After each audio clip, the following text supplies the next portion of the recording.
the crossfire. It's caught in the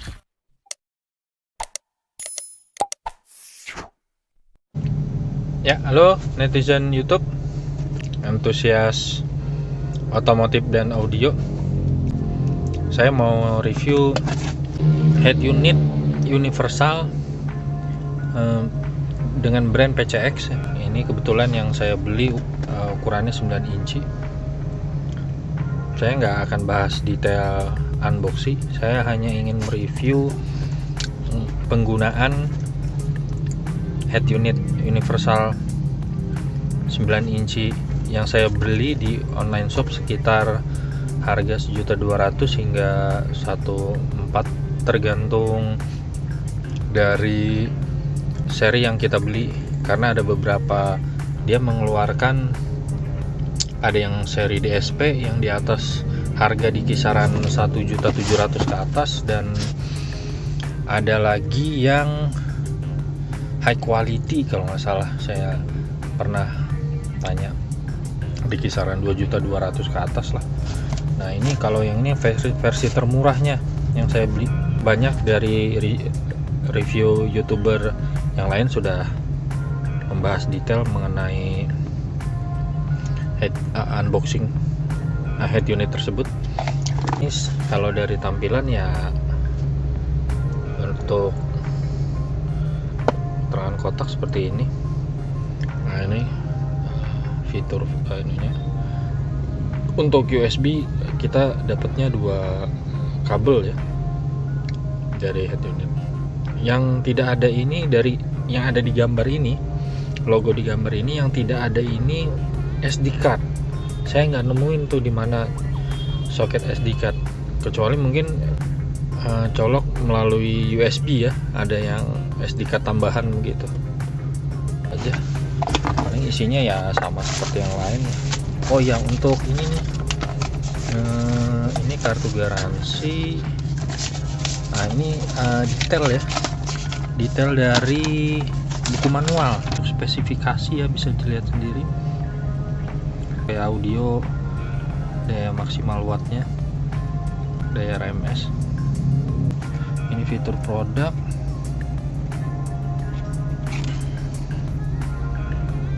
Ini aksesoris.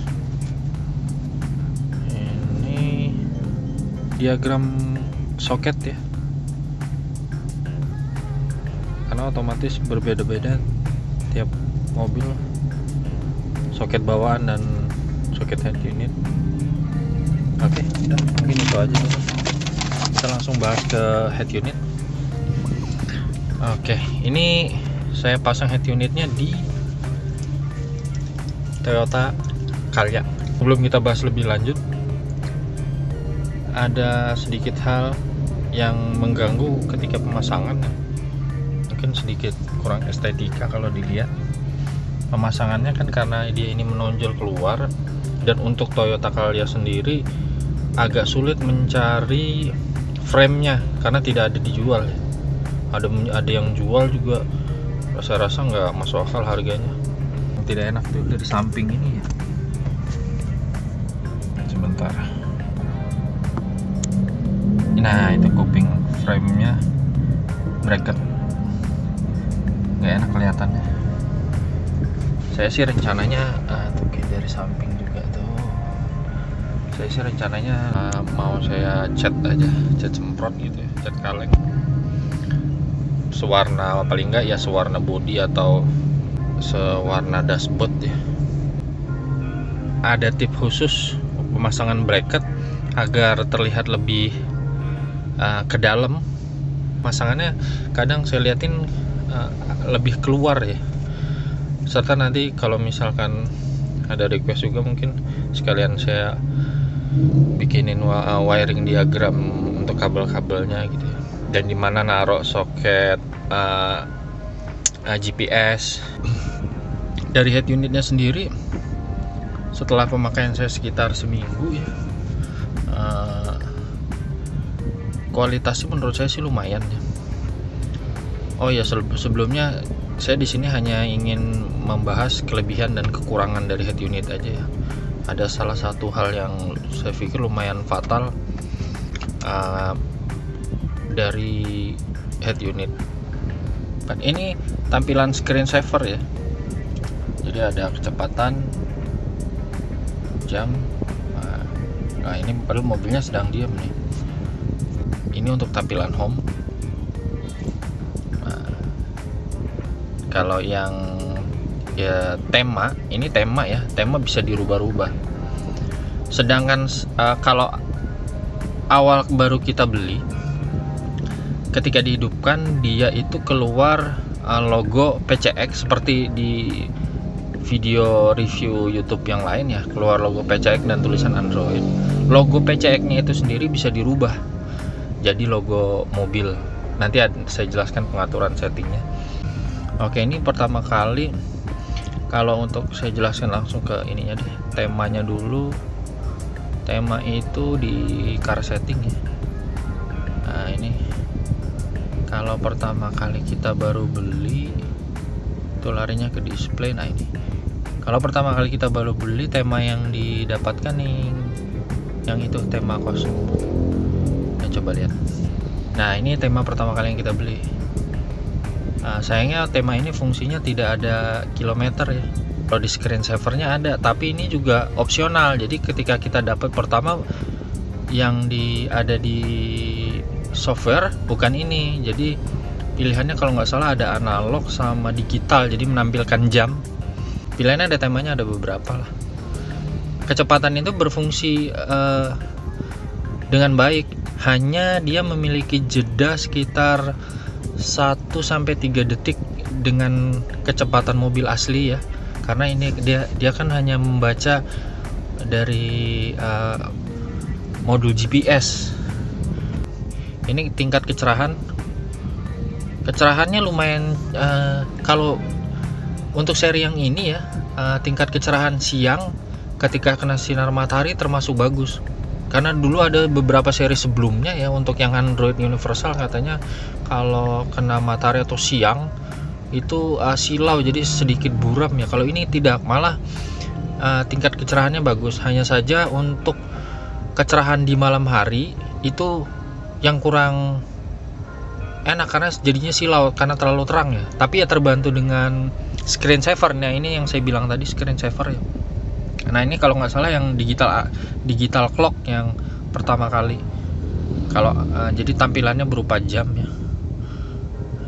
Yang ini analog. Nah sedangkan dinamik yang tadi yang itu membantu, screensaver ini sendiri membantu ketika malam. Jadi kita sedang menghidupkan, dia otomatis tampilannya kan ke home ya.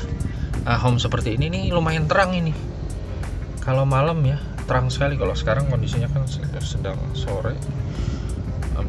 Kalau dia berubah ke screensaver seperti ini, nah ini agak gelap.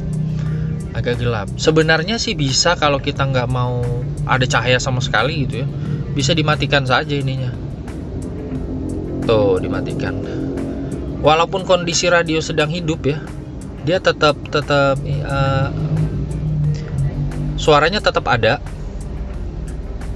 tapi bisa dimatikan layarnya. Kecuali sedang menonton YouTube. Kalau YouTube ya nggak bisa, kalau dimatikan ya otomatis hilang dia. Kalau yang lain bisa semua untuk aplikasi yang lain ya, kayak video, musik, atau kayak Spotify, itu mau semua.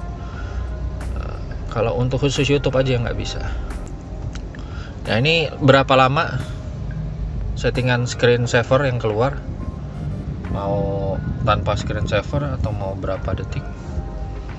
Oke udah itu sih, kita cek lagi general.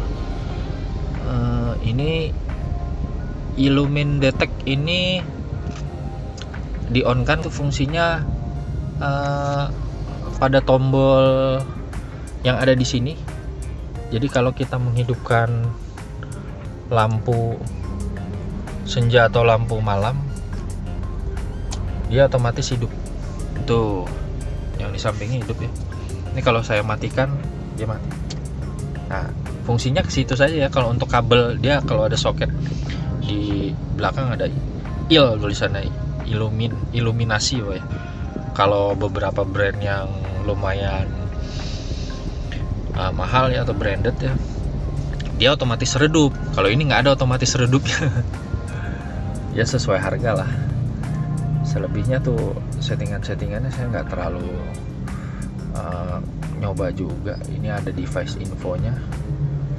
Nah ini sistemnya ya, device-nya, info device. Menurut saya ini udah benar kok. Nanti kita cek ya di CPU-Z. Oke. Ini display sound.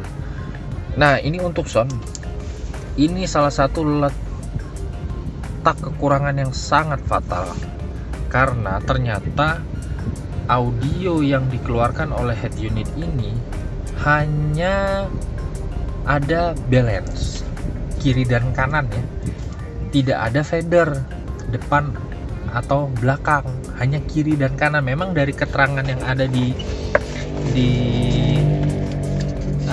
manual booknya tadi, sepertinya juga di sini disebutkan nih.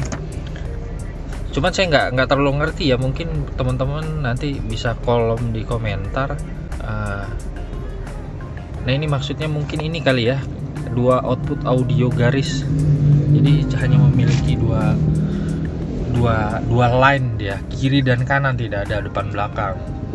Jadi istilahnya kalau saya pernah nanya gitu, staging apa ya, pengaturan yang bisa jadi dari 4 atau 6 channel tuh bisa dirubah pengaturannya ke depan sudut saja, atau kiri sudut, atau kiri sudut belakang.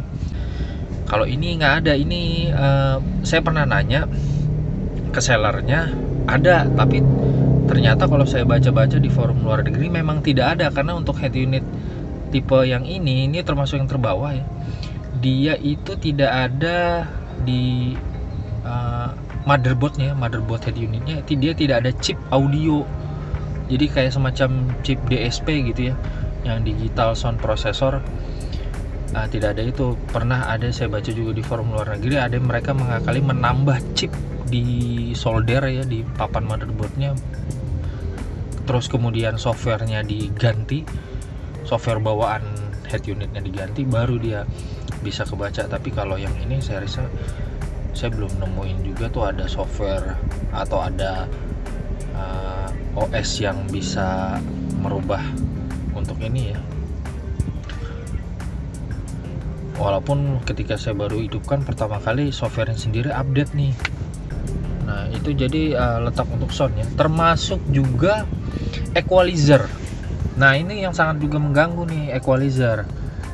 Contoh ya, ini tidak ada equalizernya. Jadi kalau kita beli, tidak ada aplikasi equalizer, atau yang kalau ini saya install software tambahan. Ini software tambahan. Itu juga saya sempat tanyakan, katanya ada gitu. Ada memang di folder musik kalau nggak salah. Nah ini kalau di sini ada nih tuh folder musik ya, tapi ini kan bukan equalizer keseluruhan ya. Otomatis kalau kita setel radio ya ini tidak berfungsi, karena ini hanya untuk musik melalui MP3 gitu ya, atau flash disk yang bisa connect ke sini. Kan sistem tidak ada equalizer, jadi kita harus menginstal equalizer tambahan. Itu kekurangan itu yang fatal. Selebihnya sih enggak. Yang lainnya lumayan bagus lah, kayak tampilan, video, atau YouTube ya. Satu juga yang saya suka itu Bluetoothnya cepat sekali connect. Jadi kalau kita udah pairing pertama kali dengan handphone gitu ya, kita pairing dulu. Setelah pairing itu mudah sekali connect. Jadi kalau kita menghidupkan Bluetooth dari handphone, dia langsung connect cepet gitu. Nggak kebiasaan, malah ada brand-brand head unit yang lebih mahal ya, yang kadang lemot Bluetoothnya gitu. Ini nggak ini lumayan cepet dia kalau untuk pairing Bluetooth gitu. Nah ini untuk factory setting, passwordnya 0-nya 6 kali. Oke, ini lebih detail lagi. Nah di sini ada pengaturan untuk merubah logo setting ya. Nah ini logo settingnya. Tapi ya logo settingnya itu, jadi kita harus, nah ini standby optionnya harus kita rubah. Jadi kita ini never standby, jadi head unit dalam posisi standby selama dia terkoneksi aki ya. Atau bisa kita mau never standby, jadi setiap kita menghidupkan dia reboot, otomatis reboot. Tapi never standby-nya bukan dalam kita mematikan sebentar ya. Kalau sebentar tetap masih standby dia. Jadi ada jeda mungkin sekitar sejam 2 jam lah. Kalau kita hidupkan never standby, dia reboot, otomatis reboot.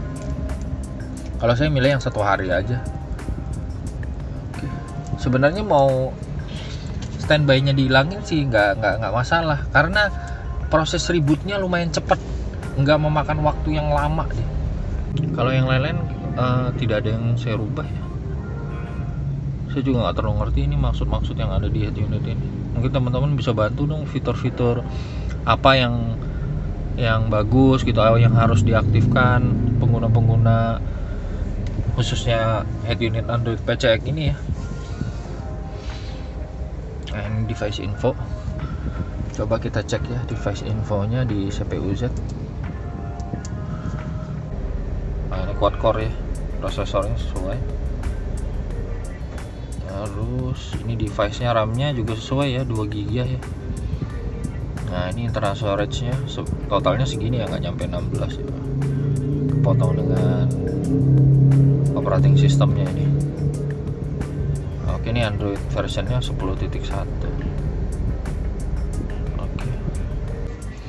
Nah, jadi soal kekurangan equalizer tadi, saya install aplikasi equalizer. Ini juga letak kekurangannya equalizer. Jadi setelah saya mencoba beberapa software equalizer, saya memilih bass equalizer ini karena paling ringan dibandingkan software lain. Ada software yang saya coba demonya, equalizernya sangat bagus, tapi kekurangannya softwarenya tuh seperti mati gitu setiap berapa detik gitu ya. Mungkin karena yang saya coba install demo ya, atau kalau yang berbayar. Kalau ini juga saya dapat yang gratisan, jadi cuman menampilkan iklan beberapa kali, 10 kali kalau nggak salah. Saya langsung dapat yang akhirnya iklannya hilang gitu. Tapi ini bisa berbayar juga mungkin kalau berbayar. Nah, ini satu kekurangan equalizernya. Ini kita hidupkan dulu ya, on. Oke, ini kita hidupkan. Ini kekurangannya itu softwarenya, saya juga coba software lain juga seperti itu. Jadi setiap kali kita mematikan, otomatis equalizernya harus kita hidupkan lagi. Habis mematikan, mencabut stop kontak ya. Saya coba software lain juga seperti itu. Ya karena ini software di luar dari operating system bawaan head unit ya. Jadi otomatis kan dia, saya belum nemu juga settingannya supaya otomatis hidup ketika head unit hidup, softwarenya otomatis langsung posisi on gitu ya. Saya nggak nemu itu. Kalau hasil suaranya sih memang lumayan signifikan. Nah, ini coba kita dengar musik. Ini dengan posisi equalizer ya. Kalau ini tergantung software ya, software equalizernya yang kita install. Kalau ini hasilnya yang dengan software, saya coba nyari. Kalau dari segi tampilan head unitnya udah sangat, dari segi layar ya udah lumayan bagus, jernih ya, karena mendukung resolusi Full HD ya. Saya ubah ke Full HD kalau nggak lemot. Lumayan tajam ini suaranya dengan kondisi ya, kondisi equalizer on. Ini kalau saya matikan equalizernya, terus saya matikan dulu. Nah, ini tanpa equalizer. Ini menggunakan equalizer.